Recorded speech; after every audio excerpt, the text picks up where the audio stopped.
बात करते हैं पैरालिसिस के बारे में।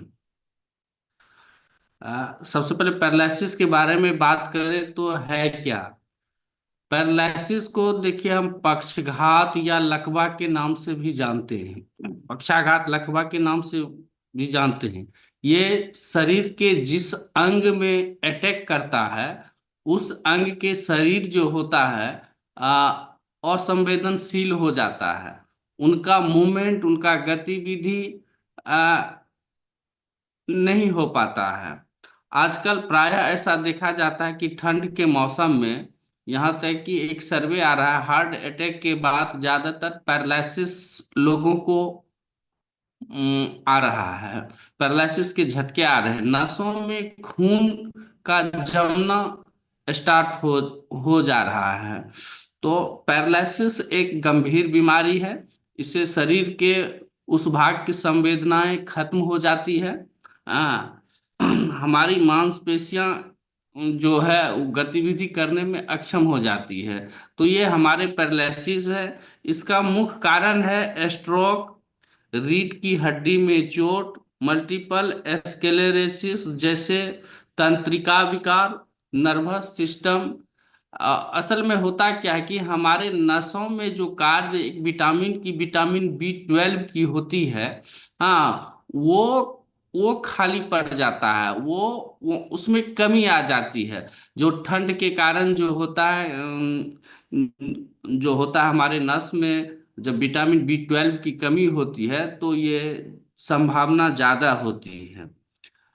लकवा के प्रकार की बात करें तो कुछ प्रकार है लकवा का, जैसे कि मोनोप्लेजिया, हीमोप्लेजिया, पेराप्लेजिया और क्वाड्रिप्लेजिया। इन कुछ प्रकार की लकवाएं हैं जो अक्सर आदमी में अटैक हुआ करते हैं। इसकी पहचान यही है कि जब लकवा का अटैक होने वाला होता है तो मांसपेशियां ढीली पड़ जाती हैं।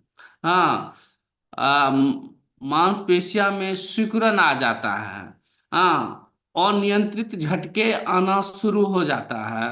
हाँ, हमारे शरीर में ऐंठन शुरू हो जाता है। तो ये हमारी पहचान है लकवा के।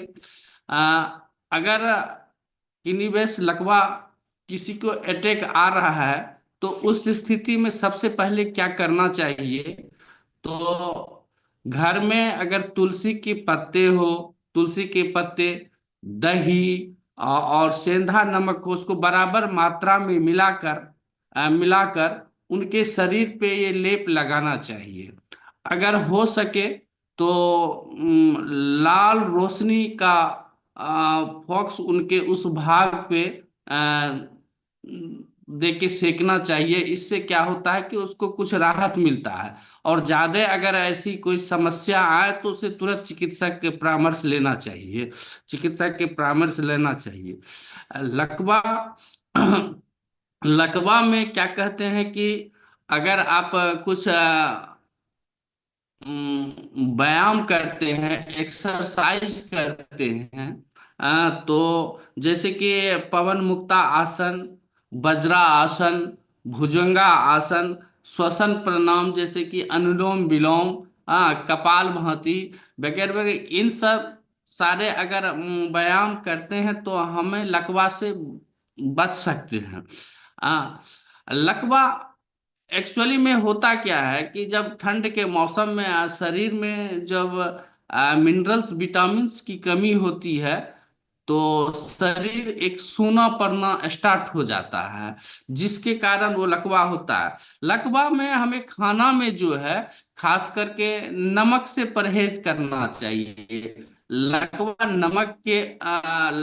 में नमक बहुत घातक होता है। नमक से हमें पूरा परहेज करना चाहिए।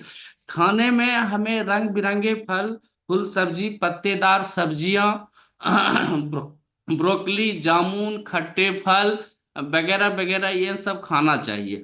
खाने में हर वक्त परहेज ये होना चाहिए कि हमारा खाना कैसे पौष्टिकदार खाना बना रहे।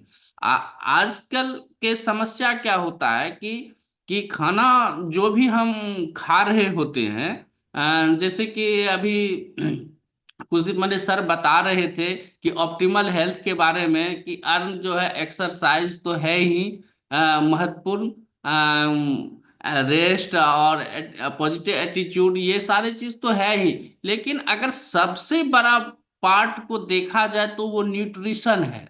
हाँ, न्यूट्रिशन हम अपने शरीर में कितना डाल पाते हैं अपने खाने के जरिए। असल में देखा जाता है कि जो भी हम खाना उगा रहे हैं, क्योंकि हम लोग एक किसान परिवार से आते हैं, और अगर एक गोभी आजकल एक दो गोभी अगर हम अपने किचन में ला रहे हैं और उस गोभी को बना रहे हैं, तो उस गोभी को तैयार करने में डायरेक्ट 4 से 5 बार उस पे जहर का प्रयोग डायरेक्ट गोभी पे किया गया है।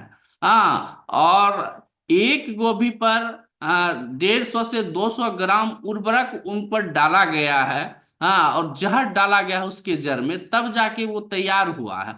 आप उससे क्या कल्पना कर सकते हैं, चाहे वो ब्रोकली हो या वगैरह वगैरह हो, जब हम वो लाते हैं अपने किचन में, तो उससे हम कितना मिनरल्स और विटामिन की कल्पना कर सकते हैं उस पर। हाँ, रही दूसरी बात, अगर लाते भी हैं जो हल्का उसमें होगा भी, तो हम लोग तर भूज के उसको इतना और न्यूट्रिशन उसकी बर्बाद कर देते हैं कि उसमें कुछ रहा ही नहीं।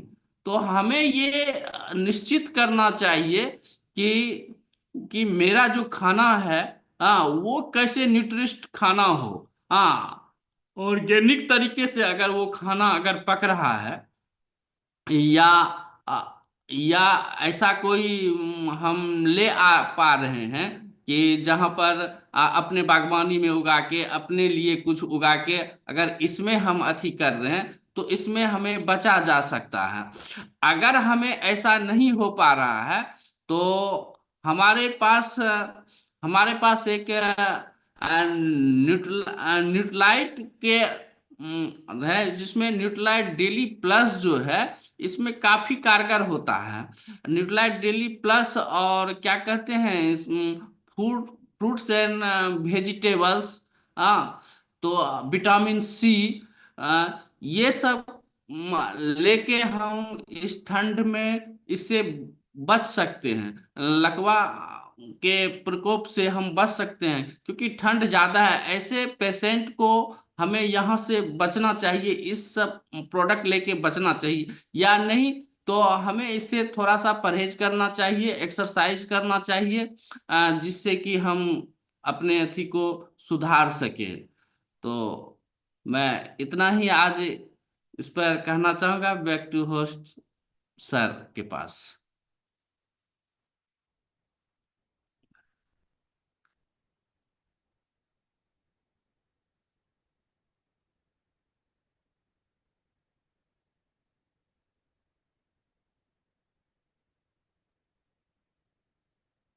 हाँ सर, आज की टॉपिक तो समाप्त हुआ सर। छोटा टॉपिक था।